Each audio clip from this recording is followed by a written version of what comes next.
have already devoted several evenings to the discussion of the various basic septenaries which constitute the archetype or framework of universal procedure. And it is quite fitting that we should consider among these septenaries the great structure of man's religious conviction. Antiquity regarded religion rather differently from the modern world. We recognize the gradual rise of powerful sectarian groups, and these have had a tendency to obscure man's concept of total faith or of complete religion. In each of the septenaries that we have traced, we have made special emphasis on the fact that these septenaries emerge from their own root or from the first major division in each of the classifications. Thus, for example, we pointed out that the development of races takes place within the first race. That the first race never vanishes or disappears from the earth, but is gradually, apparently absorbed into the great racial strain and the great racial motion, and ultimately, at the end of the cycle of evolution, reemerges again in its own totality, so that the seven races are the growth of one race, unfolding to experience the total unity of itself. Now, in the same way, religion begins as a total concept. It begins as one faith, one great order of belief. And what we call religions are not separate institutions arising at various times and under various conditions. They are actually the unfoldment of the great religion archetype, which is given to man as part of his own essential nature.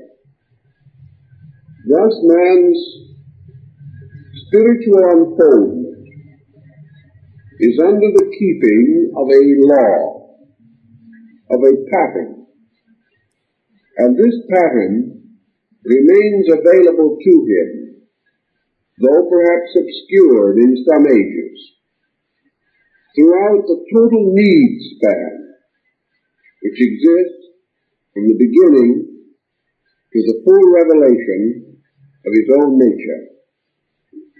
The purpose of religion is not to impose doctrine upon man, but to release truth through man.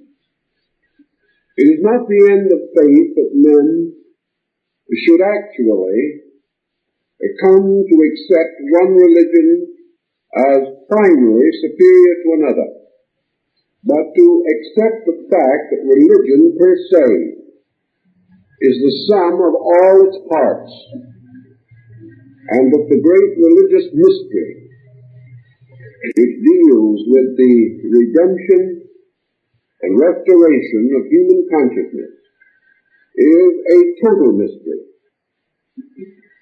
Obviously, this total mystery is not obvious to us because we are not total creatures. We are not yet in full possession of our own faculties, powers, and perceptions. Therefore, having a dimness in our own sight, we see as through a glass darkly. But ultimately, this great revelation of world faith a revelation indistinguishable in its substance from world law and world truth, will have its perfect work, and will unfold to the creatures which it has fashioned for the purpose of its own development. In ancient times, religious institutions were termed mysteries. The mystery system, as it was anciently practiced, has virtually disappeared from our world. There are vestiges of it in Asia and the Near East, but it is comparatively unknown to Western man. The mystery system stands for at least two major lines of thought. Those sacred institutions which were developed as state religions, arising with a people, and more or less directing that people's career, its culture, its morality, its ethics. These institutions were racial and national religions. Very often, these religions were limited even to a single area or community. Therefore, there were religions which flourished only in certain cities or towns where the entire population recognized a certain faith, a certain institution, which had been bestowed upon them at the beginning of their history, and which had continued to guide and guard their destinies through the long unfoldment of their peoples.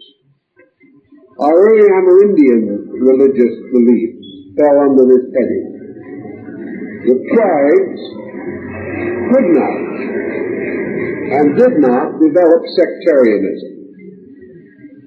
They had perhaps several deities, but there was no sense that these deities were in conflict, nor did these deities give rise to separate religious institutions. They gave rise only to certain divisions within the total religious picture. We have very little knowledge of the religious state of man prior to the great periods of enlightenment, which go back as far as the second millennium BC. Before that time, our records are too insecure for dogmatizing. But we do know that 2,000, 3,000, 4,000 years ago, and even somewhat longer, great religious institutions existed. But these institutions occupied the positions of leadership in the total field of the people. Thus, the mystery school was also the college. It was the seminary for the education of the priesthood. It was the hospital and the clinic. It combined within itself practically all of the essential functions of knowledge, and all knowledge was its province. These institutions accepted candidates usually selected for their personal ability and for the integrity of their characters. These were variously tested, tried, and proven, and after a thorough examination, far more complete than anything we could pass today, these candidates were accepted into the sacred schools. And in these schools, they were given their share or their participation in the common knowledge of their people, the worship of their gods, and the arts and sciences cultivated by that race or group. Those who received such instruction and were duly graduated were themselves persons of extraordinary authority in their societies, regarded, venerated, applauded, and held as semi-divine persons. All of these fragments we know. Earlier than this, we have an inkling of the general concept. This concept goes back to the primitive, tribal, and brood family custom of initiating the adolescent into the tribe, or into the social group to which he belonged. Citizenship was not conferred by birth, but by initiation into the tribal rights. As these tribal rights became more complicated and the tribe gave place to the civilization, the culture of the state, these rituals were further amplified until they became a symbolical means of attaining maturity. The individual who passed these mysteries successfully was the true citizen.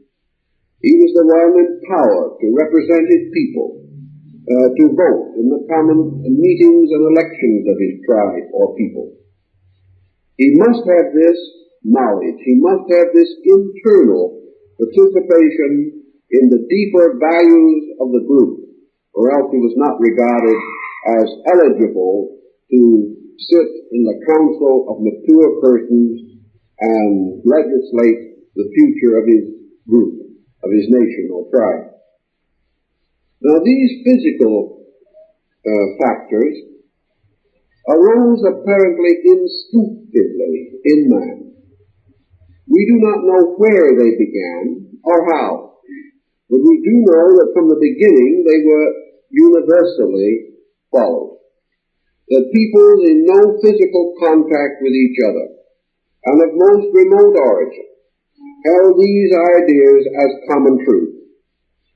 Thus we must assume that these institutions, or at least the instincts which produced them, were part of man's own internal life. They were not imposed upon him, they emerged from him, meeting needs which he himself had come to recognize, and fulfilling instincts which he himself naturally expressed in his conduct. Now, wherever we have such a pattern unfolding, we know this pattern must have its root in some adequate cause. Nothing from nothing comes. And in this world, changes which occur, pressures which are exerted, bear witness to causes, or to circumstances equal in intensity with themselves. Thus we have another possible meaning for the term mystery school. It represents an invisible order of religion. It represents the psychic, spiritual, psychological cause of the religious instinct.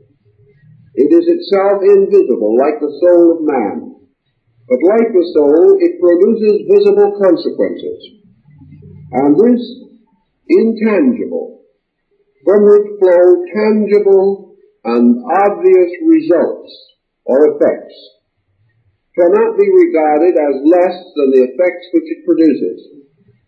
Thus the tremendous rise of religion in the objective life of man bears witness to the subjective religious fact as part of the universal pattern of existence and of universal law.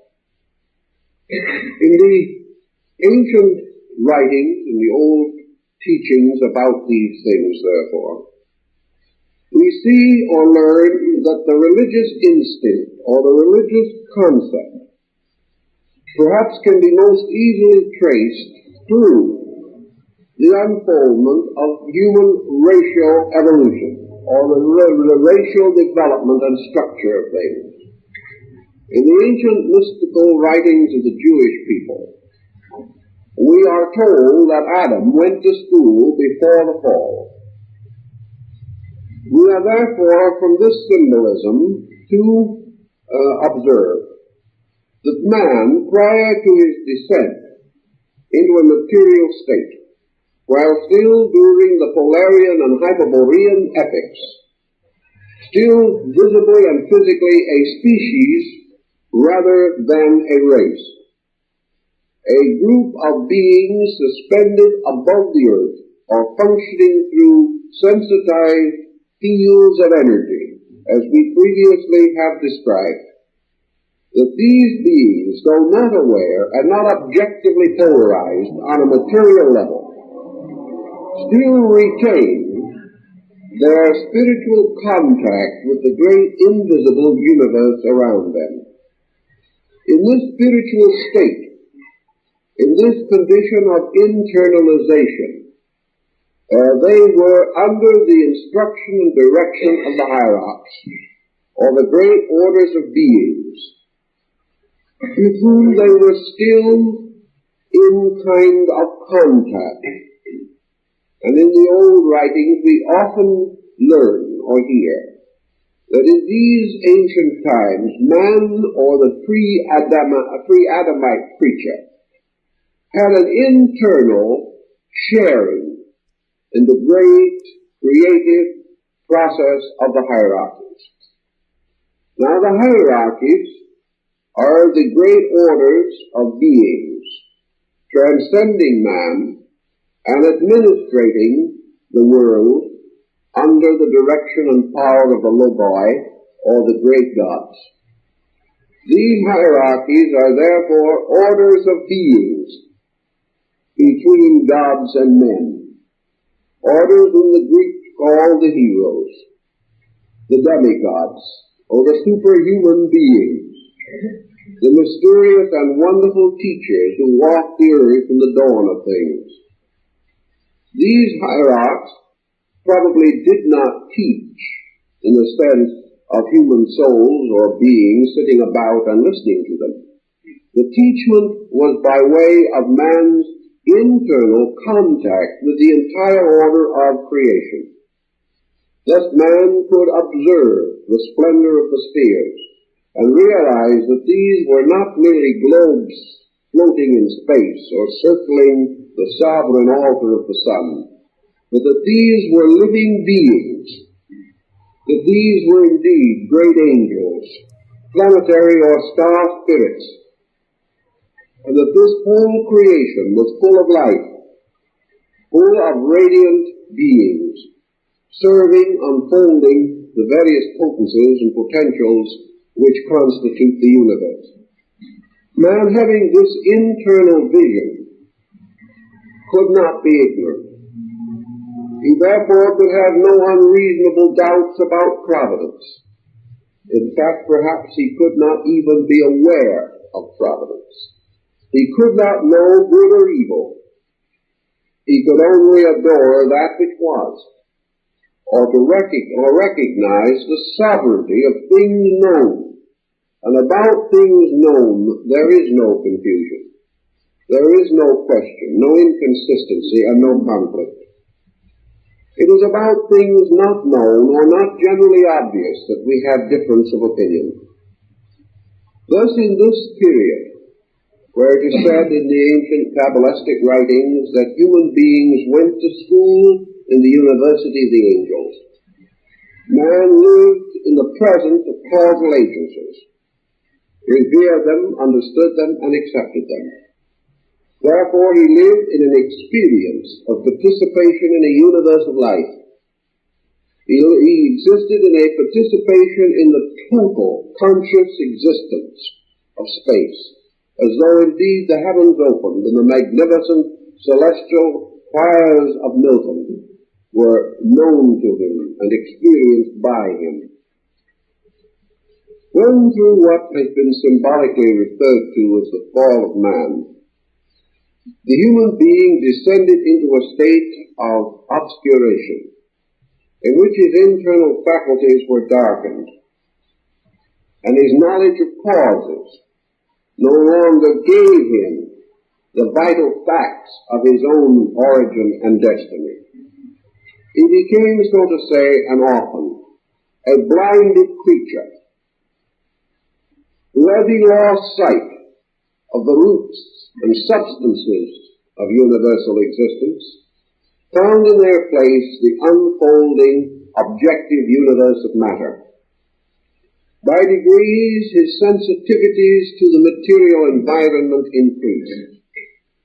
And as these increased, even the dreams and memories of ancient things were submerged, and he became the victim of his own eyes, of his own sensory perceptions, of his own cognitional faculties. And by slow stages, he oriented himself in a material world and saw around him many things, within him very little. Yet these things which he had known could not cease.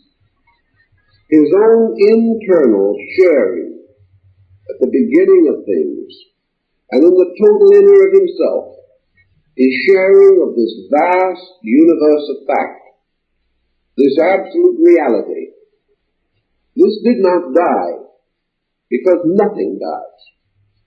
Things are only obscured or seem to retire into the deep recesses and fastnesses of unconscious storehouses.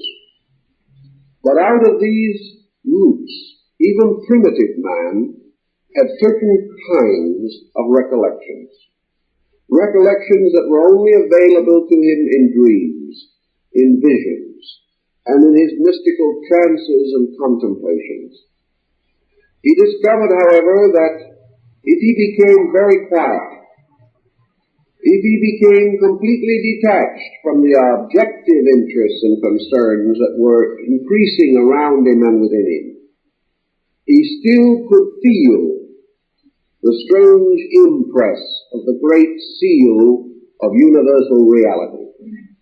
This is the seal that Beni calls the signatarum rerum, the great signature of things, the great impression, the archetypal reality was still somewhere within himself.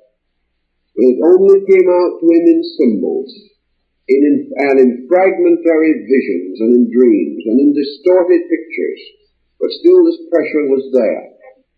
And it was this pressure which gradually forced man to create, to objectify with himself the symbolism of his internal conviction.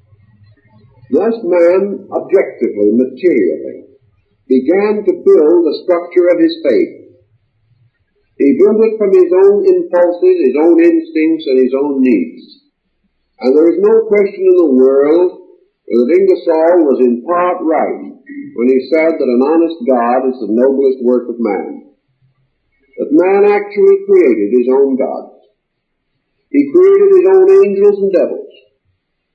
He created the numerous and various sectarianisms which have arisen in his world. But this is only part of the story. Just as primitive mankind first projected from itself the strange, distorted bodies which it was later to occupy, and only when these bodies, rising from the primary eos, or slime of progenital matter, when these bodies reached a certain degree of growth, they were ensouled. And it is the same with the strange mystery of religion. When the symbols and the primitive rites and the crude worships of man gradually refined, gradually took upon themselves an integration of moral and ethical significance, these bodies became ensouled by the great descending order of hierarchs. Thus, in each case, a religion is born. It is born when a belief is ensouled, just as man is born when a body is ensouled. Thus, as man was building upward his dream, a dream which might not have been very different from the Tower of Babel, at the same time, from the invisible world, the great archetypal pattern was also flowing into manifestation. And the union of the archetype with an appropriate form represented an ensoulment, or a coming into life. And at various stages down through the great descent of human experience, the primary and primitive religious instincts of man have gradually led to ensoulments, in which, through one mystery or another, faiths have suddenly become vital, have suddenly ceased to be merely human accumulations, and have received into and upon themselves the stamp of a divine destiny. All faiths were not ensouled. Some were too imperfect and died in limbo. Others had but a brief and passing existence. But gradually out of the ruins of some and the struggles of others there have emerged the great instruments or vehicles in which the power of the hierarchies ultimately came to be embodied, producing religious experience, religious differentiation, religious evolution, and ultimately to produce, as in the race, the final culmination of embodiment, which is the restoration of the absolute identity of life. Now, this problem is long and arduous and difficult, and it does not to serve our purposes particularly well to devote too much time and attention to it. But I think we should realize that the human being, for example, does the same thing in his daily living. Perhaps on religious and philosophical matters he is a little dim. He is not quite sure how important these things are to him. He is exposed to beliefs constantly. He is nominally associated with beliefs. But in his growth, there is a time when all his believing, all his seeking, all his searching, all his scattered but valuable convictions are brought together and ensouled by one purpose. Suddenly, what he terms religion becomes a vital living force, binding together all of these elements and becoming a dynamic in his life. This shift from a static to a dynamic spiritual position is really the ensoulment of the religious conviction of the individual. Now, how and when does this occur? As in the universe, it is almost a perpetual process of occurrence. It occurs in many levels according to the spiritual need of the individual. But on every level, there is the seeking and the finding, and there is finally orientation as the result of conviction becoming dynamic, taking a central place in the life and assuming leadership.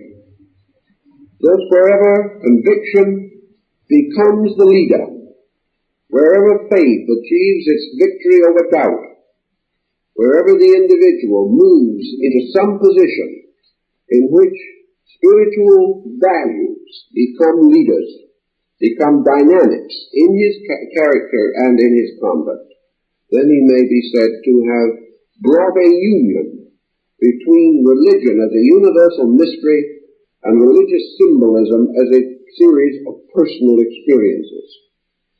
Obviously, as man evolves and produces more adequate instruments, these ensoulments become more vital, more universal, more profound, more lasting, more secure, and certainly more comforting and inspiring. But on each level, man ensouls his general conviction with the level of dynamic available to him. Just as in listening to words, each of us bestows upon the word the meaning which is the total of our own knowledge at that particular time. And so we keep on bestowing. And this bestowing upon things of something of ourselves is part of the mystery of religion. And that is why individuals belonging to different religions may have, without realizing it, the same convictions. And why those belonging to the same religion may have, without realizing it, different convictions. Because they can secure from it only that which they can bestow upon it from the resources coming into expression from within themselves. Thus, ensoulment is a motion of energy from within the individual, which is forever taking over and becoming dominant in the patterns which man creates. So in the Eastern philosophies, there was the belief that at a very remote time, as soon as the great polar cap began to crystallize, in the very beginning of the Earth's solidification, the rotation of the Earth at the pole was less rapid than at the equator. And as a result of that, the crystallization began at the polar caps and moved slowly toward the equatorial band. As the first solid areas appeared at the very beginning of the Hyperborean era, it is said that the polar cap became the imperishable island, and from this imperishable island, life moved to all other parts of the planet. The reason being, of course, that the first area capable of sustaining life naturally became the first area to receive and disseminate life.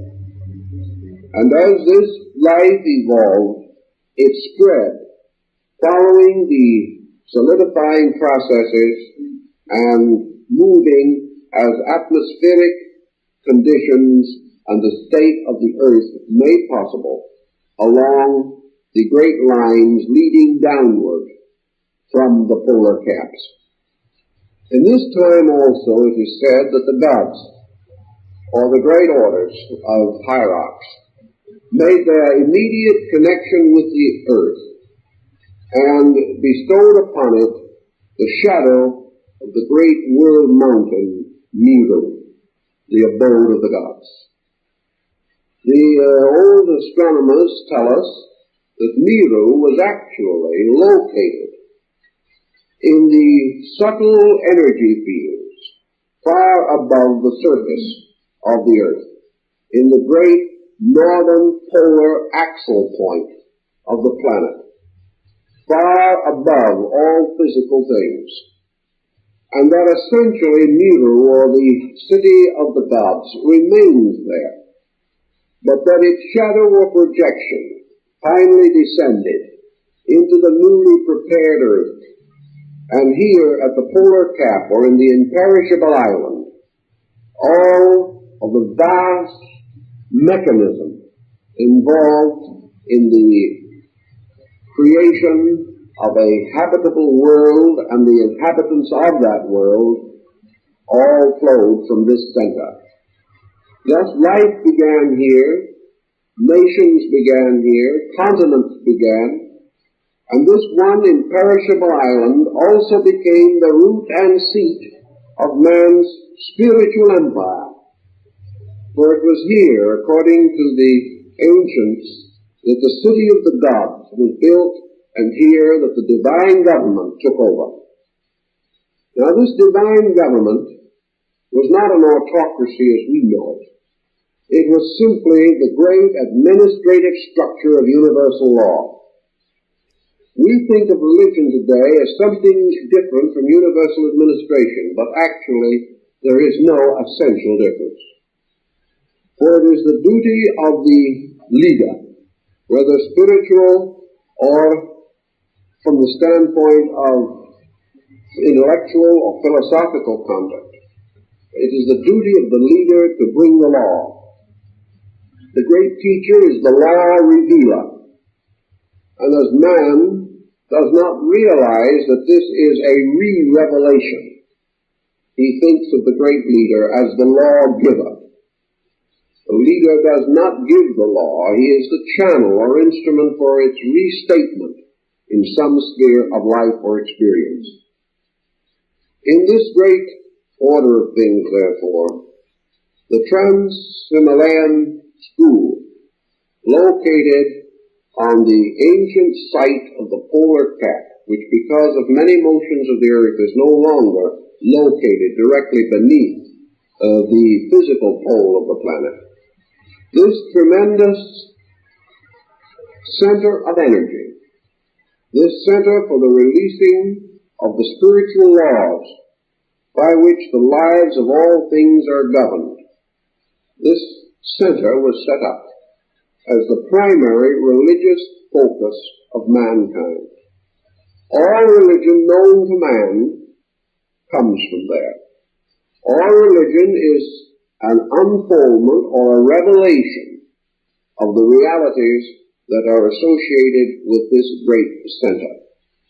Now, the difference between perhaps a religion and a science lies principally in the way in which knowledge creates an impact upon the life of the person. The scientist knows the law. The philosopher understands the law. The religionist experiences the law. Therefore, religion must be grounded in the internal experience of realities. This internal experience means that the channel must be through the person, coming from his own internal and experienced and known by himself before it can flow from him into environmental manifestation or existence. Religion is therefore a living impact. It is not a contemplative approach. It is a participation in a certain valid spiritual experience. Thus, religion has always taught, primarily as one of its great premises, this immediate experience of God, experience of the value and power of things. Now, the Greeks in their mythologies, and the Egyptians and the Asiatics also, have shown us under fable and legend, under symbol and myth, the story of the divine power moving into objectivity. For reasons that are absolutely valid in the experience of man, these powers were personified or individualized or symbolized as beings. This does not necessarily mean that these powers were without being, but their being in substance was totally different from man's symbolical effort to depict that being. Zeus in nature certainly did not resemble the statue by Phidias, nor could we say that the true Brahma is identical with the great stone face in the caves of Elephanta in the harbor of Bombay. These are representations, mnemonic symbols, asking to be understood, presenting the individual with a challenge, attempting to compel in him an attentiveness or a contemplation of principles through their appropriate or at least glorious forms. Thus we find in the Greek mythology that the Olympian gods upon their mountain became the rulers of the world. These 12 gods, again the 12 aces of Scandinavia, and in various parts of the world, similar figures, the world mountain, the New Jerusalem upon a mountain, the wonderful emblems and figures of the great mountain, and our natural religious inclination as indicated in the Bible, where we are reminded that we lift up our eyes unto the hills from whence cometh our help. This raising of the consciousness toward the high place has some strange symbolic significance out of recollection or part remembrance, the symbolism of the great hierarchy, the great order of beings dwelling upon the mystical mountain in the center of the world, the crest and summit of which rises above the clouds and is invisible to mortals. This is the Olympian hill. This is the great triple Helicon of Parnassus, where Apollo and his muses dwelt together. So in the ancient times, we are told that the gods, representing the divine powers, incarnate in their most natural and available forms, precipitated themselves out of their own states and became the guardians, leaders, and guides of humanity. And at that time also, the ancient records tell us that beings from other planets, elders, the patriarchs of other worlds, the lunar and solar deities, and many others, came and mingled with mankind and established within man, within human society, the great patriarchal orders, which were later to become the shepherd guardians of infant humanity. These ancient orders being the orders of the psychopomps, or the herders of souls, the shepherd kings of ancient religious writings. This school of the adepts must follow, therefore, the general laws governing all such mysteries in nature. Religion as fact consists of first a magnificent total fact, which becomes manifested as a septenary.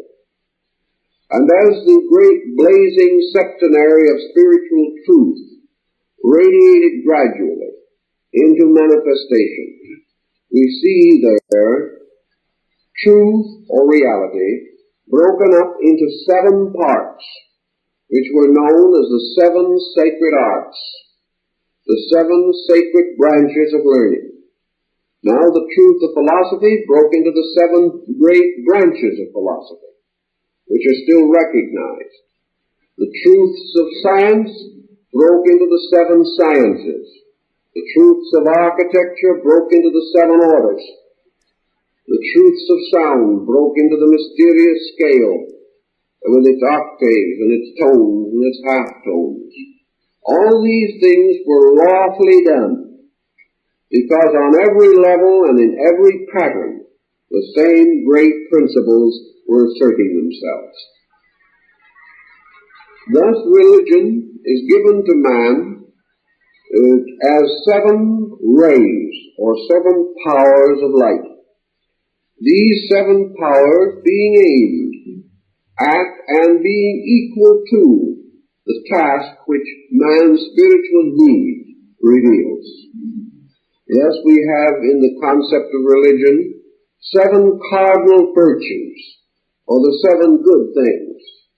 And these are the remedies for the 7 deadly sins, which are the 7 things which are not good. It would follow also that religions would break into manifestation as great patterns in connection with and harmoniously with races. And it is also certain that with each root race, a root religious principle is introduced, because at the beginning of each great cycle of evolution, it is necessary, as the Hindu tells us, for the deity Vishnu to take upon himself the embodiment and to descend into the ocean of time to rescue the Veda. That is, to restore the law which had been stolen away by ignorance, crystallization, and death. Thus, in each era, in each great epoch, it is necessary for the law to be restored. And in this restoration, the great school moves into manifestation in an orderly and proper manner. And this manifestation we outwardly regard as the coming of a great teacher, but inwardly it is the coming of a reality through man, first through archetypal human beings, through advanced individuals, and later disseminated from and by them, becoming the common property of a collective group. Now, another thing that we have to bear in mind is that this great stream of religion has gone back probably as far as the first differentiation of the human being, and therefore better than 35 million years. And that our own great Aryan faith goes back not less than 1 million years. And that the great Atlantean religious pattern goes back from 4 to 5 million years. Now we cannot know or conceive of a religion that is that old. In the study of comparative religion, if you take it up seriously, you will discover, however, that records, though not of this age, have been formulated by which we have attempted to distinguish the primary streams of religious descent. For example, one of the great streams is serpent worship. Now, serpent worship has gone through innumerable vicissitudes, but serpent worship in some form, the faith of the Ophites, goes back to a very, very remote time. Another is fire worship, the worship of primordial fire. Another is worship of generation, the worship of the reproductive process in nature. These great roots go far back, and they perhaps come nearer to telling us how these religious concepts descend. Because today, underneath the surface of our religion, these great primaries continue to exist. But we have so overshadowed them with symbolism and with a larger intellectual approach that we no longer recognize that these great basic symbols still lie at the roots of our believing. But the point that we want to particularly make is this. We say there are dead religions, that the religion of Egypt is dead. That is, the religion of classical Egypt. That the religion of Greece is dead. That many great faiths of long ago have vanished away. With these faiths have ceased the gods of Babylon and Chaldea. With these faiths have also vanished the deities of the Near East that were worshipped prior to the coming of the Muslim faith. Everywhere it seems as though old religions have died. Yet actually, no religion has died. Because every religion, having borne its fruit, this fruit ripened and the seed was perfected, and from the seed grew new faiths. But there is an unbroken descent of religion from the earliest experience that we know. And all the religions that we have today are the amplifications of those that are gone. Religions are not separate things, they are growths, they are evolutions, continually proceeding in nature. And any religion that we have today would have been deformed or would have perhaps even failed to exist had not some dead religion preceded it, supplying it with certain elements of belief essential to the continuity of things. I remember discussing some of these points with the Patriarch Athenagoras of the Greek Orthodox Church. He is the ecumenical patriarch, the head of the entire Eastern Church. And he pointed out the tremendous amount of religious symbols that we had derived directly from Egypt. How the great College of the Cardinals comes from the 72 scarlet-robed priests of the mysteries of Isis and Osiris. How the crozier, how the mitre, how the vestments, and how the rites, rituals, and sacraments all trace back to the great sacerdotal institutions of Egypt. Therefore, we are perpetuating today these things that we think are dead. For death means merely, in a term of psychological thought, a submerging. It is something that was upon the surface, sinking back, other things taking the foreground, and they in turn sinking back, until man gradually has within himself this vast storehouse of submerged values. And then under the various pressures of existence, these submerged values begin to move back again. Under the principle or law of association or the conditioned reflex, these things are again available to man. Thus, religions do not die. They simply live on in other faiths.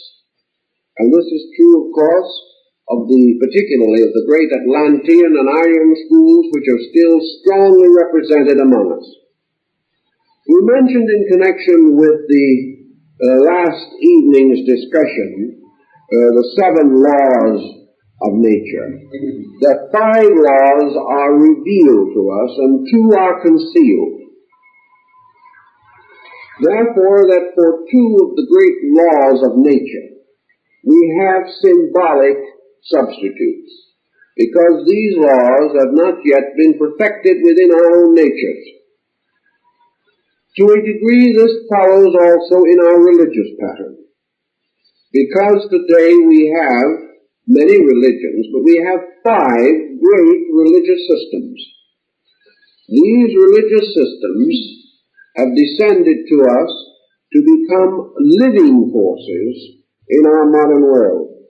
And these represent the spiritual availability which maintains and sustains the greater part of the civilized world. The lesser religions and beliefs are nearly always branches. There are further divisions within these groups themselves, or divisions caused by the commixture of 2 or more groups, usually in what you might term border culture zones, where peoples have been exposed to 2 or more religions with relatively equal influence. These culture zones may therefore produce compounding faiths, or religions built up of more than one element. But we have 5 that are very powerful, and that constitute the greater part of our religious life. One of these is Hinduism, another Buddhism, a third the religions and philosophies of China, the 4th Muslimism, and the 5th Judeo-Christianity. These constitute the great religious structures of our world. And in some mysterious way, they seem to fulfill the old pattern. For into these, to make them possible, has flowed a tremendous amount of ancient tradition. They are the living witnesses to all that has gone before. Now, some religions are a little ashamed of their own inheritance. They seem to feel that their importance lies upon their isolation, that they must try to kill out or conceal the fact that they have a common spiritual indebtedness. To my mind, this has always been a mistake, because it seems it's a deliberate effort at isolation. And in so doing, the individual, by separating himself voluntarily from the great pattern, closes his eyes and his consciousness to the wholeness of things, and must therefore be penalized by having a fragmentary spiritual existence. This arises from all vestiges of intolerance, and from all comparison, and from this great problem so expressed by the story of the Pharisees, in which the individual says, "I am holier than thou."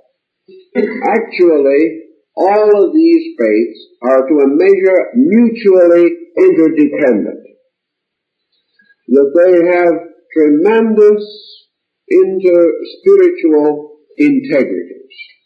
They have all communicated and transmitted vastly vital messages, and they continue to lead and to guard the peoples of the world. This leaves us 2 divisions which have not yet been clarified. And I think that this clarification lies very largely in the growth or unfoldment of the future state of man.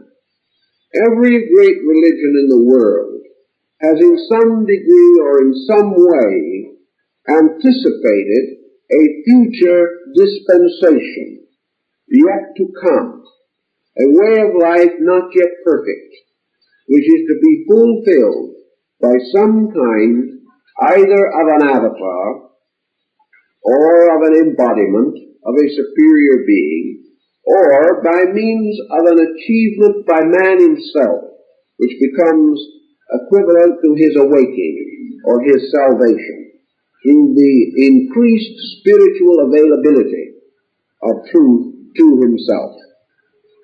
Thus the sixth and seventh religions have not yet been fashioned because man himself has not yet perfected them. There is a feeling that many have, and perhaps it is not an unwise feeling, that future religious differentiation within this great racial cycle is in some way dependent upon the rise of the newest instrument that we have in knowledge, namely science. That although today perhaps religion and science are a little better than incompatible in practice, that religion in the future is most likely to arise from the scientific level. Something is happening and will continue to happen. The toga or the torch, which must be passed on, is gradually going to be moved into the keeping of a new dimension of consciousness arising from scientific penetration of the unknown. Today we have no very clear vestige of what this is going to be, except perhaps that we know that if man seeks long enough and far enough in any direction, he is going to find only one thing, and that is the mystery of reality. If he continues doggedly in his pursuit of the unknown, he must ultimately attain that which may be known. And whichever way he turns, however he may seek, he will always come in the end to the final thing, and that is the realization of universal consciousness. There is nothing else that can solve any problem. So it's quite possible that in the centuries that lie ahead, what we call science will gradually be metamorphosed into a great religious revelation. And that when this occurs, in the fullness of time, the struggle between faith and knowledge will no longer continue. The seventh division of the religious life of a people, the seventh religion, must then naturally arise from that which precedes it.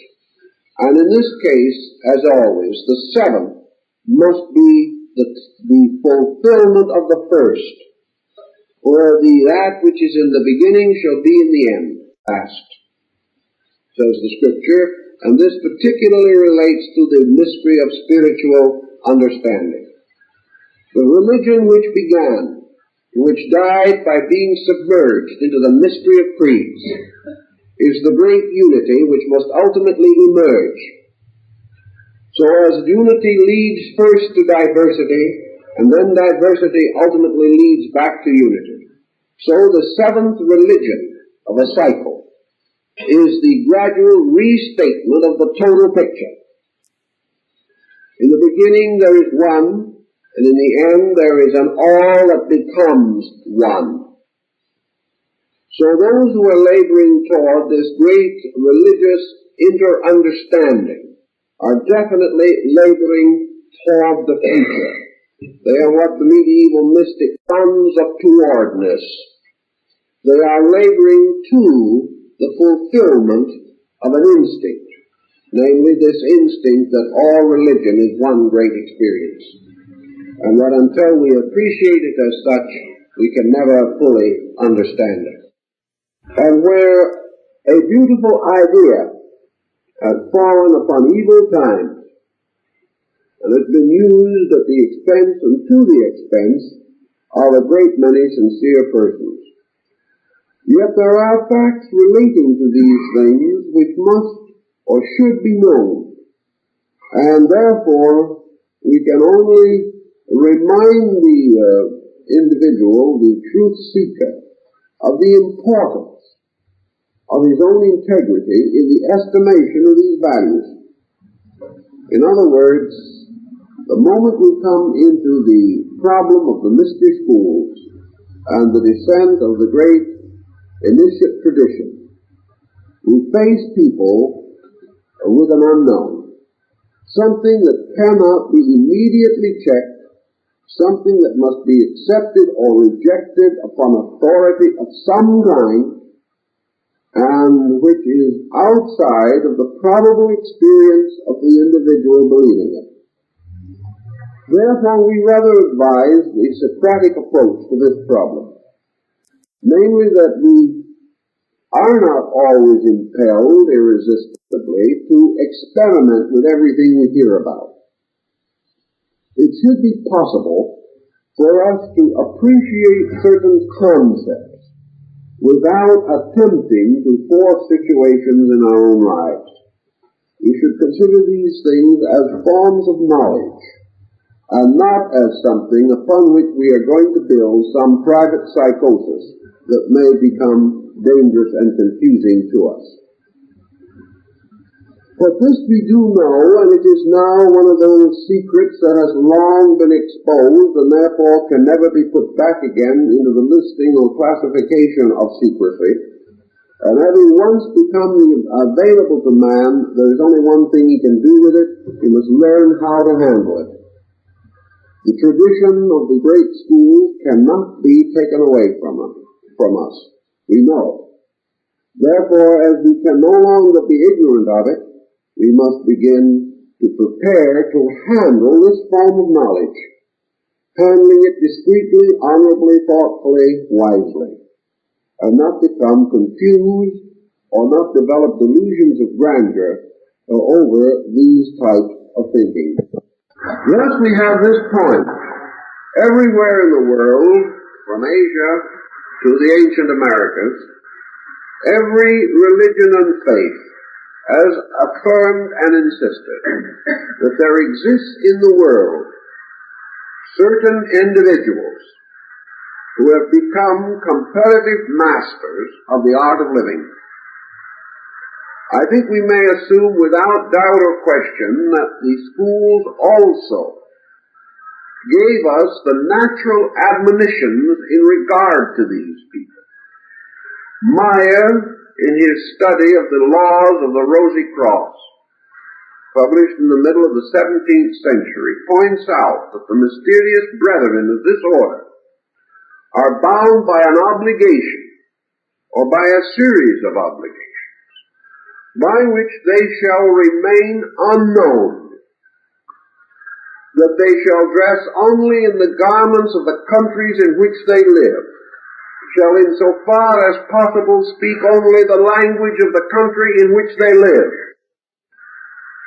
that under no condition, for any reason, are they to seem different, or nor are they to affirm the possession of any unusual or extraordinary knowledge, nor are they under any condition to admit to others other than of their own order the societies to which they belong or the degrees of attainment which they have reached. Any individual telling anyone else any such information, publicizing it, announcing it, or advertising it, is breaking the basic rules of the order. This, I think, is an old document, but rather well worth remembering. Namely, that insofar as these brethren are concerned, like all of their kind, they are bound by certain obligations of discretion. And anyone not so operating or so expressing himself should be subject to the gravest suspicion. In any event, that such persons have existed for a long time and for ages, we find, because we have references to them in the Bible, in the ancient Egyptian and Indic writings, in China, in Greece, in Egypt, and even again in Western Europe and America. During the 17th and 18th centuries in Europe, there was a great revival of the mysteries of chemistry under the term alchemistical speculations. And at this time, the mystic chemists divided themselves into three levels or orders. The lowest of these orders they call the illuminates. The second order they call the initiates. And the highest and third order they call the adepts. Our term adept, as we generally use it in the West, is derived, therefore, principally from the alchemical tradition. And over the alchemical adepts ruled the mysterious and intangible being Elias Artista, Elias the artist, the mysterious master of the secret of the transmutation of metals. This mysterious Elias appeared on a number of occasions, is recorded in certain alchemical texts. Discussions and descriptions of him are also to be found, but he is the most elusive personality in the entire history of Western esotericism. Elias the artist, the adept of the metals, has his parallel in Eastern religions, in the secret schools of Islam, particularly the dervishes, where we find numerous references to the adepts, particularly the green-robed masters, who are mentioned in that most recondite and delightful work, The Arabian Nights Entertainment. They are also mentioned in the great Muslim religious classic, The Book of the Adepts, which deals entirely with the descent of these great illumined saints, these mysterious and invisible powers, available only to those whom they may select. We find similar discussions and similar symbolisms throughout India with its strange and elusive doctrine of Mahatmas and Rishis. We find the same in the Arhats of Buddhism, also in the mysterious mystics of Tibet. The same doctrine appears in China in the ancient ones who are called the mountain people. Their symbol is a compound of two Chinese glyphs, one representing mountain and the other representing man.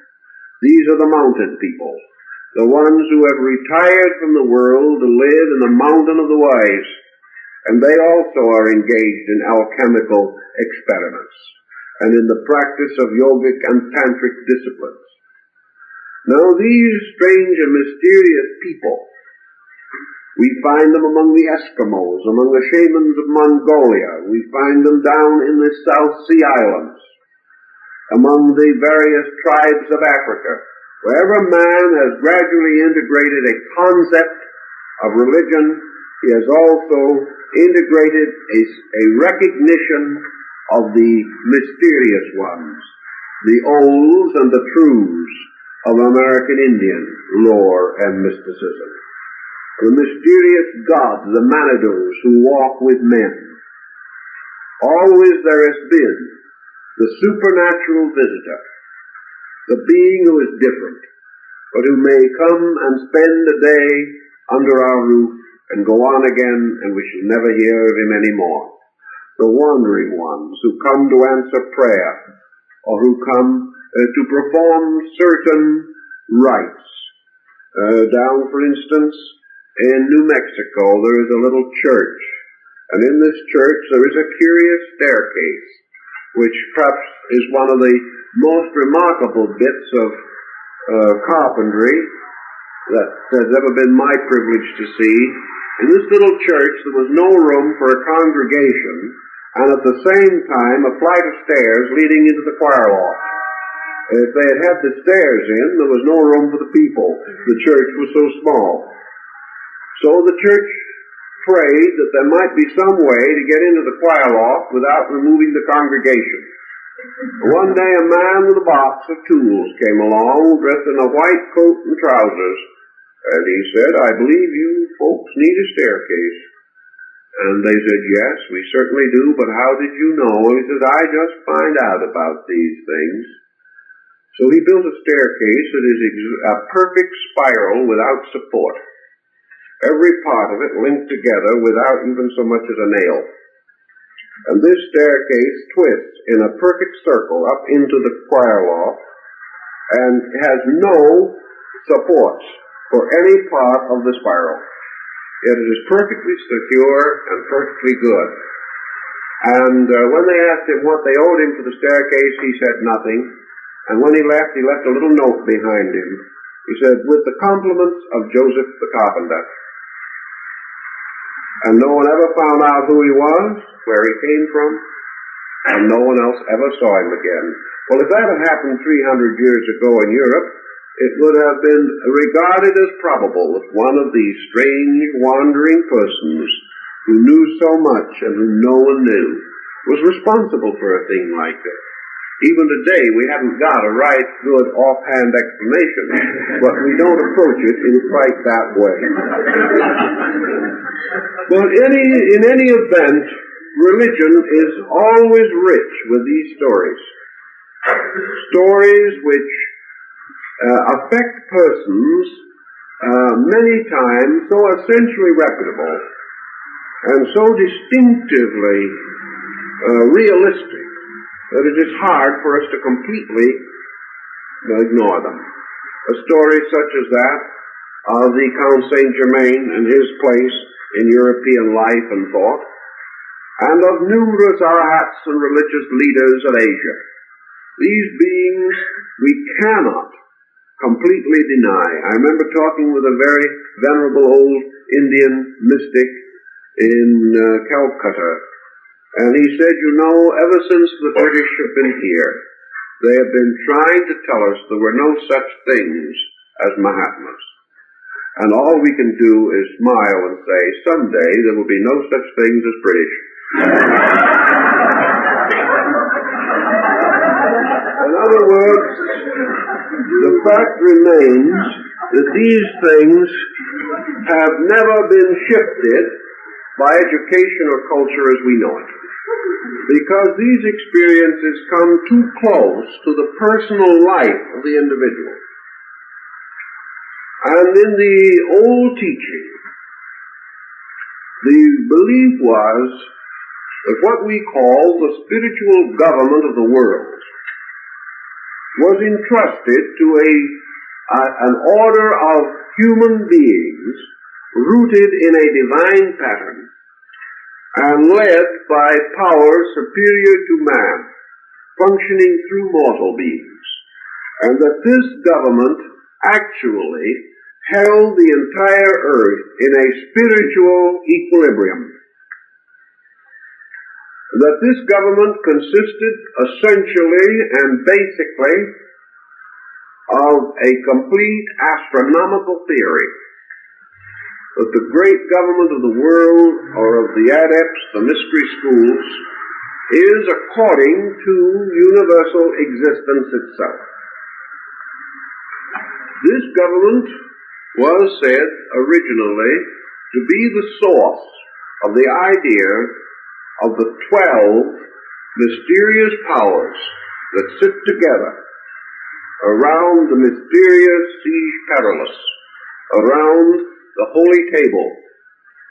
That this group of 12 represents the zodiac, and that in actual factual consideration, these 12 powers, these 12 supreme leaders, out of the great evolutionary process of the race, represent the 12 highest embodiments known to man of the 12 great celestial orders. In other words, they represent those beings who have specialized to the most complete degree the powers represented in the vast zodiacal band. Because the zodiac is not merely a band of constellations or of stars or suns. It is a band of powers, and every power there present exists somewhere in the life of man himself. And we are the unfolding of the band of the holy animals. From the word zodiac, which in turn is from zoon, meaning the animal. This band, then, speaks to us of what we might term exceptional attainment. We all recognize the genius and abilities of certain persons. We recognize with great admiration the genius of Leonardo da Vinci, a man who is said to have mastered between 70 and 80 arts and sciences. We recognize with profound admiration the musical genius of a man like Ignaz Paderewski. We also admire the technical mind of an Einstein. We admire the delicate painting of a Raphael. And we know that perhaps there is truth in the words that Stradivarius said when asked how he made his violins and why. He said God made Antonio to make violins, and there was just nothing more you could say about it. But we know that in every field of endeavor there is excellence. Then we know that below that there are relative degrees of excellence, perfection, and imperfection. There will be always some singers who have fair voices, others who have good voices, a few who have fine voices, but only a very few who have great voices. And that these great voices are a combination of gift and effort. That the gift in all probability corresponds to evolutionary bestowal out of the past, and effort is the skill, the wisdom, and the courage to develop that which already is. But these persons who have excelled greatly, we honor. And we honor them in every field in which that excellence is visible to us. Is it therefore unreasonable to assume that there may be excellences in fields not readily visible to us? After all, the greatest art in all the world is the art of perfecting the internal resources and potentials of the self. The greatest of all sciences is the science of the service of mankind. That is, a service based upon total enlightenment. As there are persons in many degrees of understanding, there must be some who are of understanding beyond our own. Just as there must be people who can write on a typewriter faster than we can, who can paint a better picture than we can. The individual, therefore, who constitutes the adept idea, or whom we associate with it, is the individual who has made the greatest attainment out of past living and present achievement of the absolute art of universal existence. The art or science of the revelation through the individual of as much of the total potential as he can possibly release. This is the Muslim approach to the problem. For to them, these mysterious adepts are actually only our brethren who have become perfect in essential things, while we have been content to be perfect in non-essential things. We have been willing to believe that if we could fly higher into the stratosphere than anyone else, it was an accomplishment. They take the attitude that the individual who attains or achieves the greatest degree of internal integration is the person who has made the greatest accomplishment. Unfortunately, those less integrated can hardly recognize such an achievement, but we can always recognize, at least for the sound, when a plane goes through the sound barrier. This is a spectacular achievement, but we are not trained to recognize the most spectacular thing of all, and that is the individual who stands as an example of the greatest unfoldment of the life, power, and consciousness potential in man. So the adept becomes the symbol of simply one who knows more about the mystery of life itself, who has therefore become an expert, who is therefore a master of the keys of transmutation and regeneration. The individual who is the elder brother, the natural leader, the teacher, the guardian, and the guide of those less informed than himself. And because his state of being informed is genuine, and he is not merely an intellectual, and because his growth has depended upon a magnificent clarification of values, we know that the adept initiate teacher. He is always dedicated to those things which are real and beyond the power of flattery or ulterior motive as we know them. So all over the world we have recognized the existence of these beings. And we have said that they live upon or in the suburbs of heaven and are the messengers of the Generalissimo of the world. That they are therefore the servants of the great King, those who ride forth upon their swift steeds carrying the banners of Shambhala. They are the keepers of the battlements of light.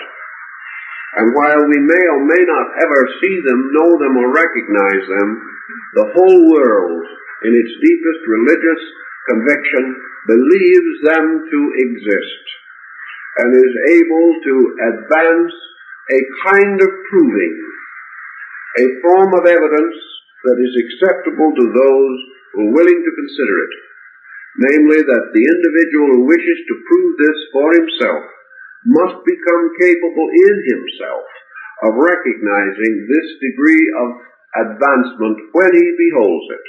And until he himself knows it, he will never know whether anyone else possesses it or not.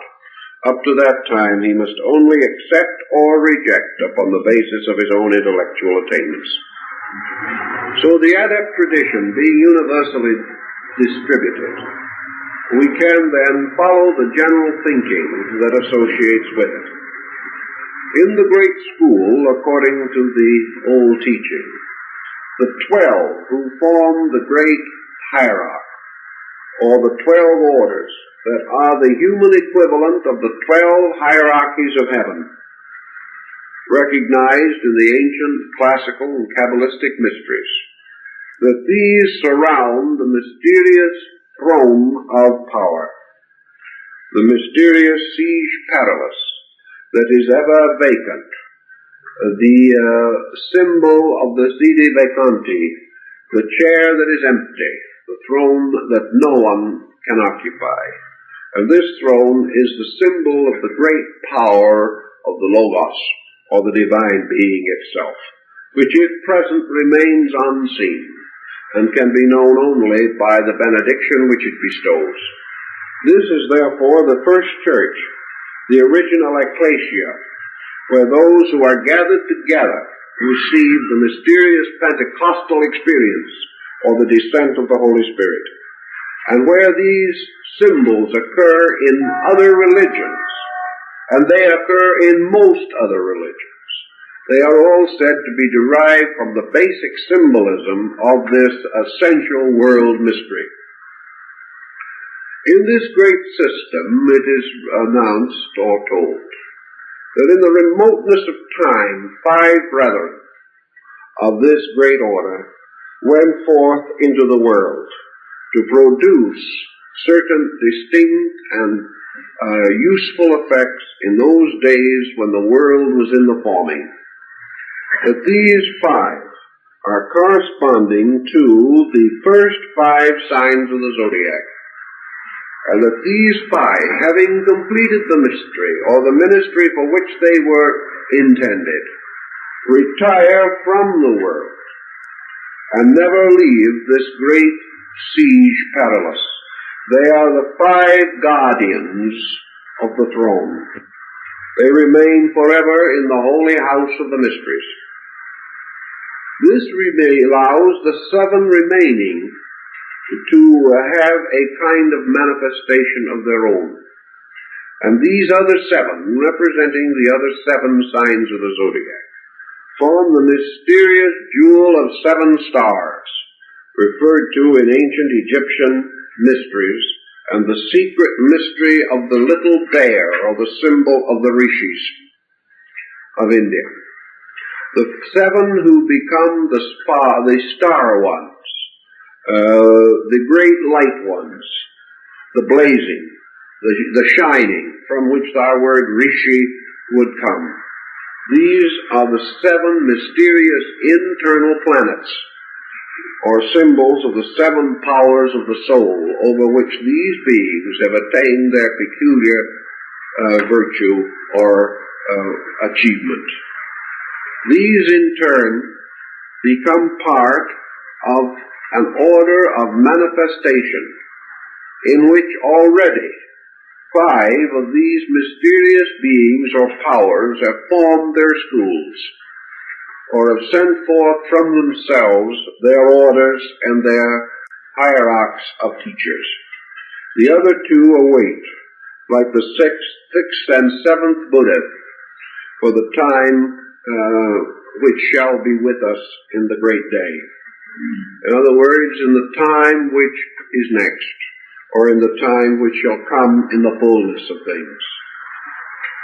Each of these schools, the 5 that have come forth into manifestation, and are Dhyana Buddhas, each of these 5 immediately surrounds itself with an order of 12. Each of these in turn is divided into 5 who remain with the teacher and 7 who go out. And of each of those 7s, 2 have not gone out. In turn, this cycle surrounds itself again, each of these with 12, and each of those in turn with 12, until the order descends 12 times. And the mysterious formula of the 144,000 of the redeemed is the mathematical formula of 12 times. And as you go into it, you realize that just as the number 3 plus 3 is also symbolically either 6 or 3 or 33, so your 12 is the same method of projection symbolically. In any way we wish to look at it, these also constitute the mystery of the redeemed, the mysterious power of the ones who are saved, and the 72 of the school are taken as the elders who are selected from the tribes of Israel. In the tabernacle mysteries, the entire formula is repeated on another level. Wherever the number 72 appears, it has to do again with these hierarchies. In the practical consideration of it, then, we have moving downward from the upper or inner spiritual life of man, a religious revelation of truth administered by a descending hierarchy composed of adepts, initiates, illumines, and disciples. The adepts, initiates, and illumines, as they are called, represent the 3 higher orders of the mystery. And below them are the 9 levels composed of disciples, which ascend through 9 levels, representing the 9 months of generation and corresponding with the 9 degrees of the Eleusinian mysteries. By these 9 mysteries, man recapitulates the mystery of his own generation. Man is a perfect 12, or the circle of the zodiac, which he achieves by 9 months in the womb and 3 degrees in the mysteries. And when this has been completed, he is then perfect, upright, and true. So in the ancient rituals, we have several divisions. One division by 7, another division by 9, another division by 3, and a division by 5. We have 3, 5, 7, 9. All of these numbers relating to the esoteric schools and their structures in a certain order. After the thought has come to our attention, and we consider it with some reality of reflection, we therefore see that the ancient law which we referred to in connection with the planets again reasserts itself. The hierarchs represent a descending power moving through their initiate teachers. Humanity growing upward is represented by the chelas and disciples who ascend step by step under their gurus and teachers until we begin to understand why the gurus were called in India in old time the gates. Each of the teacher is a gate, leading through himself to something that is beyond himself, and fortunate is that teacher whose disciple excels him. That is something that is again hard for us to think in the Western world, where it is very important for the competition of excellence, that somebody excels somebody, but that no one shall excel us. The purpose of the entire school is that the individual shall always excel the teacher, a point which Socrates so clearly reveals to us. So we have a group of disciples ascending. We have the great structure of the school unfolding. And little by little we find the purpose of it revealed to us. In the ancient mysteries, we are told that the school originally, the great school originally, consisted entirely of superhuman beings. Beings who were not productions of our humanity at all. That they represented ambassadors or ministers extraordinary from other spheres, other levels, other planes, drawn here to form the great guardianship over humanity during the primordial period, and that these powers therefore exercised a kind of autocratic rulership. From them has descended the legends of the jealous gods, the gods who punished terribly those who broke their laws in any way, and demanded total obedience and allegiance from their peoples. Because in these days the struggle for survival was very different from what it is now, and human beings were not as highly evolved, nor were they capable of individual initiative of a constructive nature.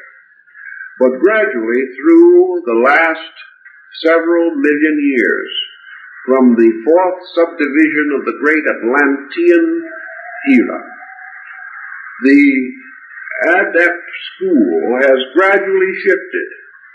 By degrees, each of the various levels of authority are taken over by the unfolding students of our own humanity. Each time a human being attains a certain degree of unfoldment, the symbolism tells us a god is liberated to return to his star. Each time man becomes self-controlling, self-administering, the universe retires a little bit into the subjective and lets him take over, for the reason that in the end man must become totally self-governing. And the invisible government of the world that has functioned through the adept tradition must gradually become visible, be taken over by humanity itself, and become the ultimate, perfect, working formula for man's administration of his own world. Thus, the great kingdoms, empires, principalities, and powers of the earth are subjectively or symbolically always in some ratio to the great world government. They may be deformed, they may be exploited, they may be perverted, but the principles beneath them are identical with the principle of the great world government. Now, in various parts of the world, this government has more or less appeared in symbolism. But perhaps in no place has it appeared so obviously or with such available pattern as it has in the great Order of the Garter in England. The chapel of St. George of the Garter tells us, perhaps more clearly than any other human institution, the entire concept.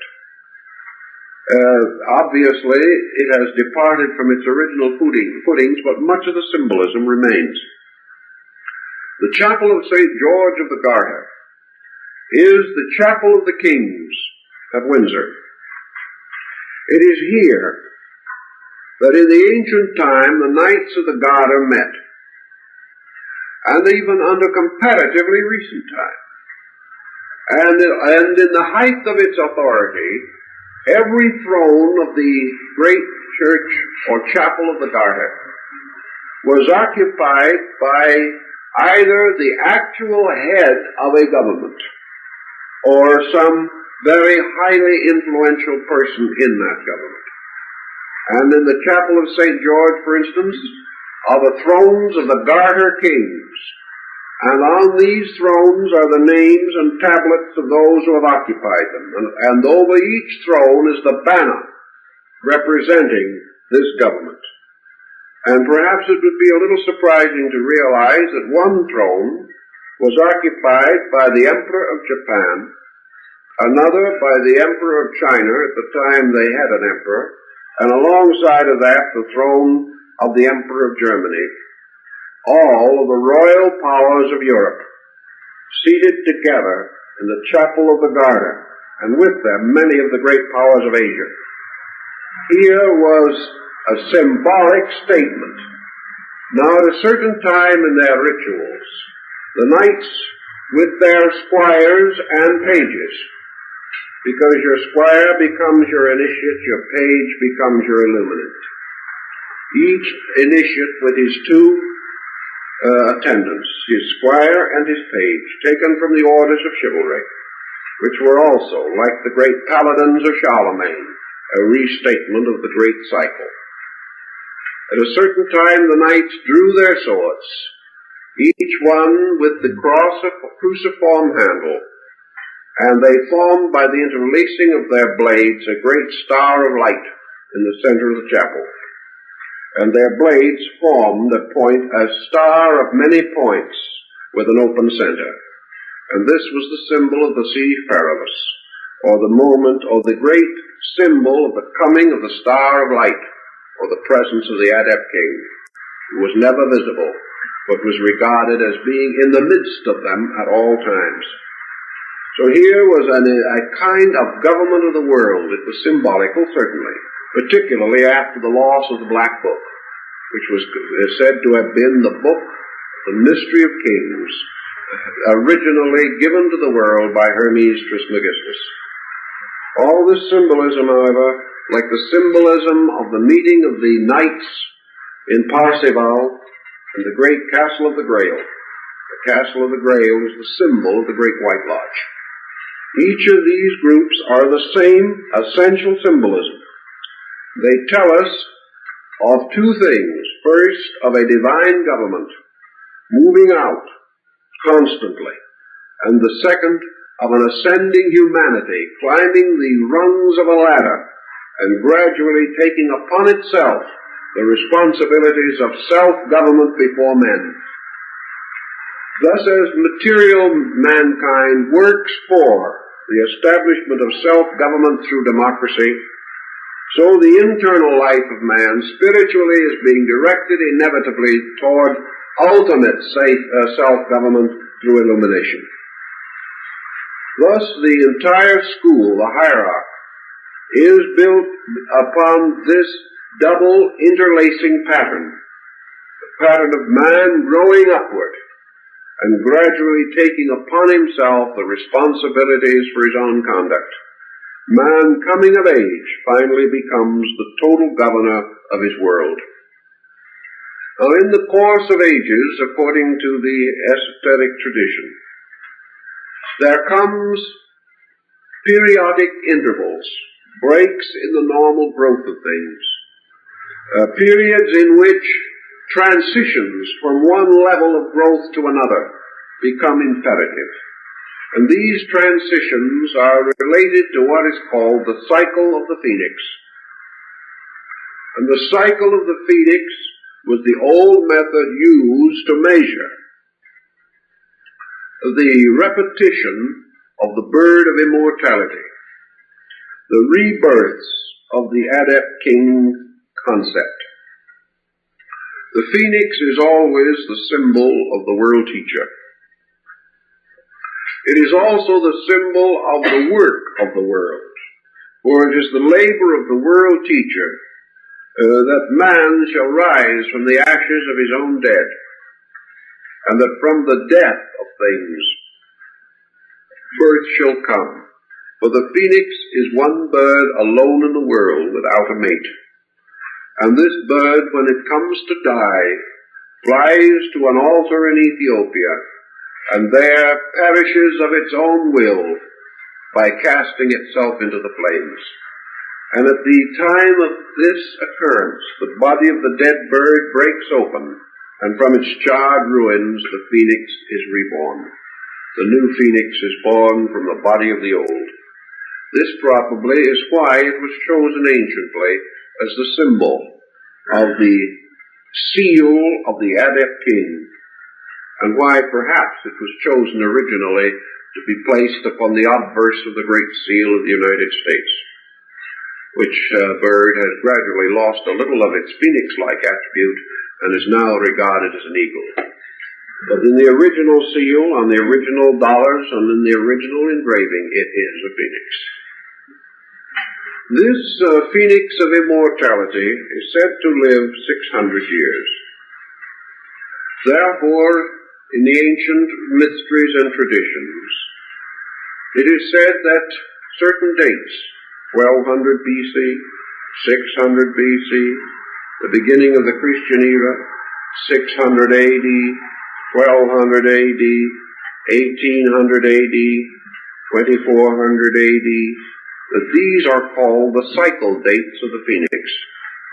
And it is assumed that wherever these dates arise, either visibly to man or invisibly in the hierarchy, the great steps of the rebirth of the wisdom religion must take place. And we know, for example, that the cycle of the phoenix is quite traceable at least through 3 of the cycles, although we are not aware of the workings of all of them. The 6th century BC was one of the great centuries in the history of the world, for in that century, Pythagoras, Buddha, Confucius, Lao Tzu, and Zoroaster, Spitama, were all alive at the same time. We know that 600 years later was the beginning of the Christian era. 600 years after that, the rise of Islamism. These changes took place. We go on a little further, we begin to see the possibilities that we may have to shift our perspective to other parts of the world to find the cycle of the phoenix. But 1200 BC corresponds very closely with the great reformation of religion in Egypt and the rise of Judaism, and 1200 AD corresponds very closely with the great political changes rising from the rise of the Mongols in Asia and the forces that ultimately brought about the discovery of the Western Hemisphere. All of these different situations are supposedly related to the phoenix cycle. Now in Asia, the cycle of the adepts is not as deeply concealed as it is in the West. And particularly in Tibet, Bhutan, and in those areas, Nepal, it comes very close to the surface of the public mind. And for that reason, we have legends and myths in greater number relating to this problem than perhaps anywhere else. The Tibetans expect, or still do expect, although they're under some adversity at the moment. I think their proprietors are under greater adversity, however. There's nothing more difficult to get along with than an unwilling ally. But the Tibetans are convinced that before the end of the present century, that the banners of Shambhala will be unfurled, and that another messenger on the white horse will ride upon the winds. They believe this firmly. Now the cycles by which they measure do not imply that this will be a great avatar, but they imply that it will be a representative of the hierarchy. They also believe that the hierarchy will continue to operate through its selected schools of disciples and will press forward outwardly into some manifestation not as an order, but as a series of conditions set up in society for the attainment of certain ends. The mystery schools affirm that their servants were not always known even to the servant himself, that the school operated in three ways upon society. First, by sending a messenger. Secondly, by selecting someone in society and entrusting them with the message. And third, simply using, without conscious knowledge, a selected person in a critical situation and bringing the knowledge through him by an instinctive or intuitive pressure which he himself did not know. Therefore, the concept in Tibet has been for some time that the avatar that is to come is not going to be a person moving upon the surface of things, but the continual flowing of internals, and that the great Maitreya, the Lord who is to come, the next great Buddha of the Asiatic northern system, is not going to appear as a teacher, for the reason that we can no longer function in this way, but that the Maitreya comes through a pressure exerted upon the psychic life of the world, namely that it will come through the increasing soul vehicle of mankind. Through evolution, through growth, and through dedication, humanity is growing and is developing. We don't realize this sometimes when we look around us and it looks pretty dismal. But actually, when studied from the standpoint of the invisible life of things, the world is better than it has ever been. It is better because more people are dreaming a little nearer to the truth. More human beings are hoping, creating, feeling than ever before.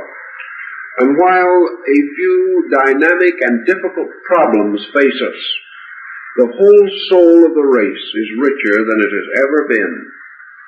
And as this soul power of the race itself grows, it becomes available. It becomes the living Merkaba, or the chariot of the Archangel Michael. It becomes a wheel truly filled with eyes upon which rides the King of the world. Therefore, actually, this psychic field, which is available to all men, and which sustains the psychic life of the world, constitutes a ever more available field for the dissemination of psychic patterns. And according to the Eastern belief, the next great teacher simply bursts through mankind, that all over the world, human beings in every walk of life will feel a kind of growth.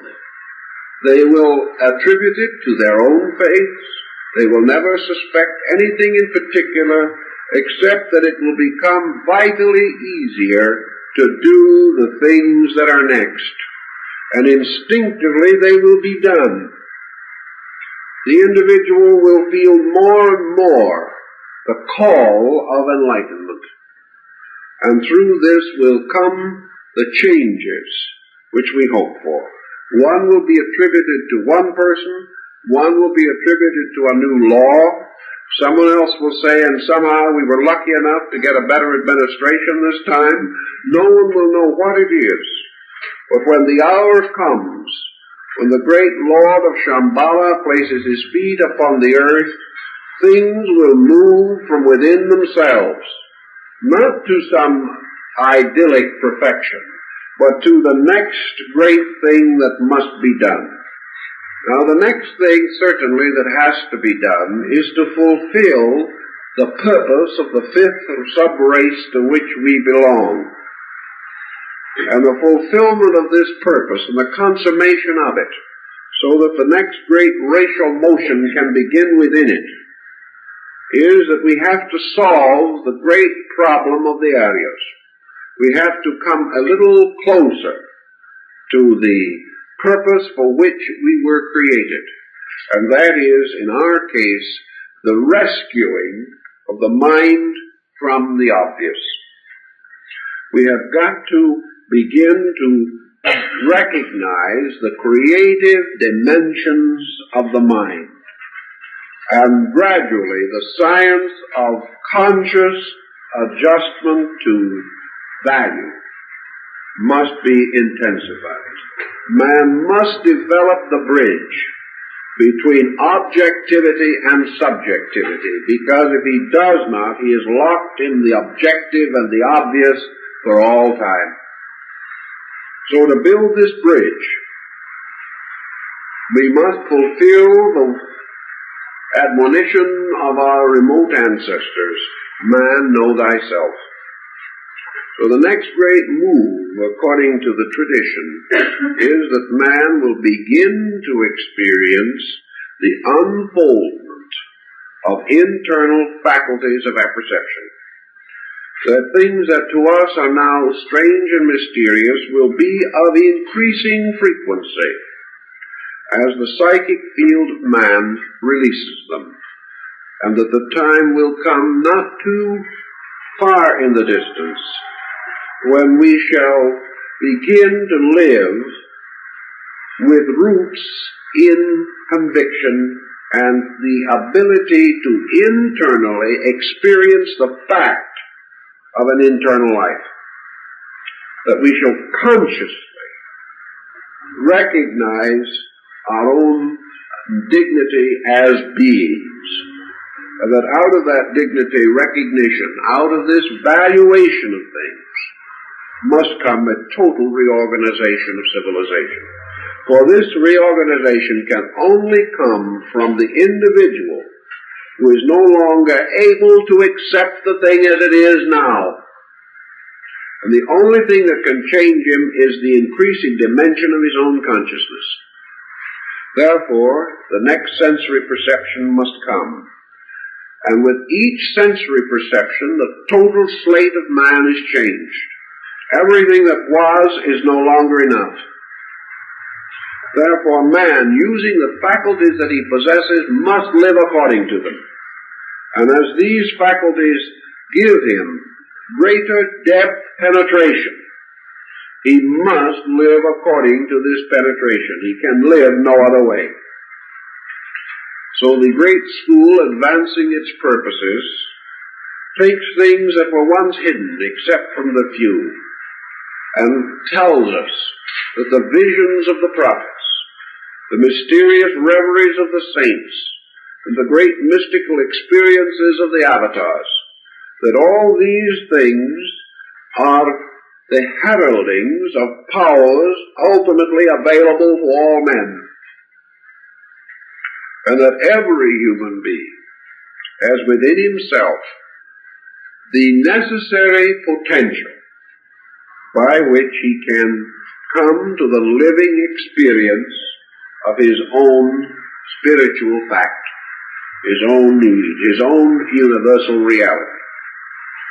As each level of this is achieved, the adept king, the symbol of the divine intercession, the adept king is able to retire one of his ministers from the objective to the subjective, releasing these powers that took the oath of servitude. For there is a legend that these great powers took upon themselves voluntarily the burden of leading the spiritual life of the race, affirming that they would not depart or in any way cease their labors until the human being could support himself, that he could carry on in his own way, so that gradually the intercession of divine powers is removed as man gains his own ability to rule his world and himself. But the power by which he does it is the divine power in him. It is therefore his direct availability that makes intercession no longer necessary. And this concept is leading toward the ultimate state of the great Vedic revelation. The great faith of the race, the great faith of the Aryas, is that the law, the tremendous revelation that was given to the race 1,000,000 years ago in the great mysteries of the Trans-Himabhat, that this revelation would ultimately bring man to his own emancipation. Know the truth, and the truth shall make you free. And that freedom in this sense means self-responsibility as contrasted to guidance by paternal or patriarchal orders. So that man finally coming into the fullness of his religion brings it from heaven to earth, brings it from the invisible to the visible, and establishes here the great empire according to the law. When the human being has achieved his full understanding of the cosmic procedure, he will create a material way of government, of administration, of life, of education, of culture, and of growth, which is patterned exactly from the celestial law, so that ultimately the laws of heaven shall be made manifest upon the earth.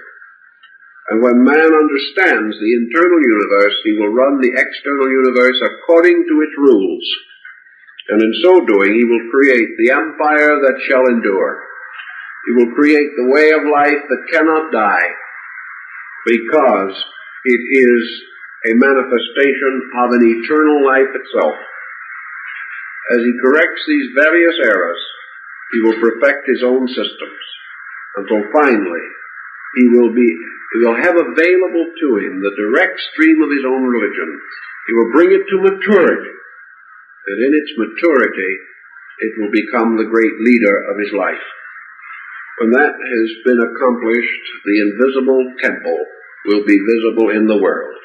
The religions will become the servants of religion itself, and all the faiths of men will recognize their servitude to the eternal faith itself. And in this time we will have reconciliation, not because men are tolerant, but because truth itself is one. And when this is internally experienced, patience is no longer necessary in confusion. So ultimately, in the seventh division, the one law must be brought together. Science, religion, philosophy must be reunited, and religion must find that its 7 rays, or its 7 parts, are merely the prismatic appearances of its one light. Man, having experienced these things, will understand the great mystery of faith as an experience within himself.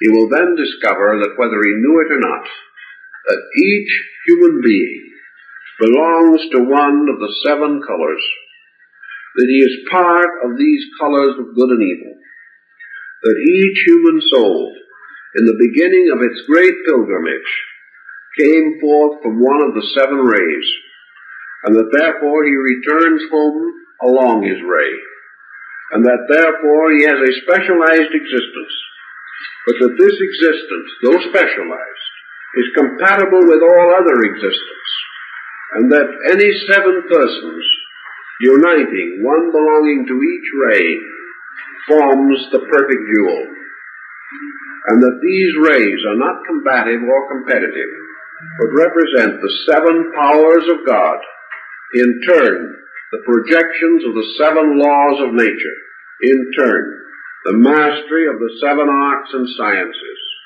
and still further extension, the consciousness of the 7 mysteries of religion. Thus the human being, finding his own road and his own path, finds that it leads to the total unity.